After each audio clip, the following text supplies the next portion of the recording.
السلام علیکم ورحمۃ اللہ۔ علامہ اورنگزیب فاروقی صاحب نے حکومت سے یہ مطالبہ کیا ہے کہ 7 ستمبر کو تحفظ ختم نبوت کے عنوان سے منایا جائے اور اس میں عام تعطیل کی جائے، سرکاری سطح پر تقریبات کا انعقاد کیا جائے کہ جس میں تحفظ ختم نبوت کے عنوان سے گفتگو کی جائے اور یہ بتایا جائے عوام الناس کو، قوم کو، کہ عقیدہ تحفظ ختم نبوت کیا ہے۔ اس مسئلے کو اجاگر کیا جائے، اس پر عام تعطیل کی جائے اور اس کو سرکاری سطح پر منایا جائے اور ہر سال تحفظ ختم نبوت کے عنوان سے 7 ستمبر کو منایا جائے۔ اور علامہ فاروقی صاحب نے ذوالفقار علی بھٹو کو خراج تحسین پیش کیا، خراج عقیدت پیش کیا کہ ذوالفقار علی بھٹو نے اپنے دور حکومت میں ایک 7 ستمبر کو عظیم کارنامہ انجام دیا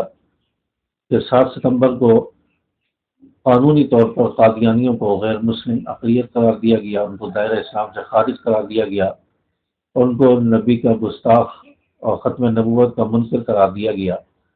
پاکستان کی تاریخ میں، پاکستان کے قانون میں آئینی طور پر قادیانیوں کو غیر مسلم اقلیت قرار دیا گیا۔ تو یہ ذوالفقار علی بھٹو کا کارنامہ تھا، اس لیے ہم ذوالفقار علی بھٹو کو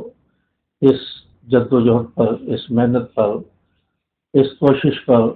قانون سازی پر خراج عقیدت پیش کرتے ہیں۔ اور علامہ فاروقی صاحب کا کہنا تھا کہ 7 ستمبر انشاءاللہ تحفظ ختم نبوت کے عنوان سے منایا جائے گا اور اس میں تحفظ ختم نبوت کے عقیدے کو بتایا جائے گا، اور انشاءاللہ اگر تحفظ ختم نبوت کا عقیدہ اور اس عنوان سے ہر سال پروگرام ہو، ہر سال اس کو سرکاری سطح پر منایا جائے تو انشاءاللہ اس قانون میں کسی کو ترمیم کرنے کی، چھیڑ چھاڑ کرنے کی ضرورت نہیں ہوگی، اور انشاءاللہ عقیدہ ختم نبوت لوگوں کے دلوں میں، لوگوں کے ذہنوں میں تازہ رہے گا، اور انشاءاللہ اس عقیدے پر کوئی سمجھوتا نہیں ہوگا اور کسی کو اس پر لب کشائی کرنے کی اور اس میں تبدیلی کرنے کی ضرورت نہیں ہوگی۔ یہ سب سے بڑا فائدہ اس سے حاصل ہوگا۔ علامہ فاروقی صاحب کا یہ مطالبہ تھا اور حکومت 7 ستمبر کو عام تعطیل کرے اور اس کو سرکاری سطح پر منایا جائے۔ عقیدہ تحفظ ختم نبوت کیا ہے، اس عنوان سے گفتگو کی جائے، سوشل میڈیا پر، الیکٹرانک میڈیا پر، سرکاری سطح پر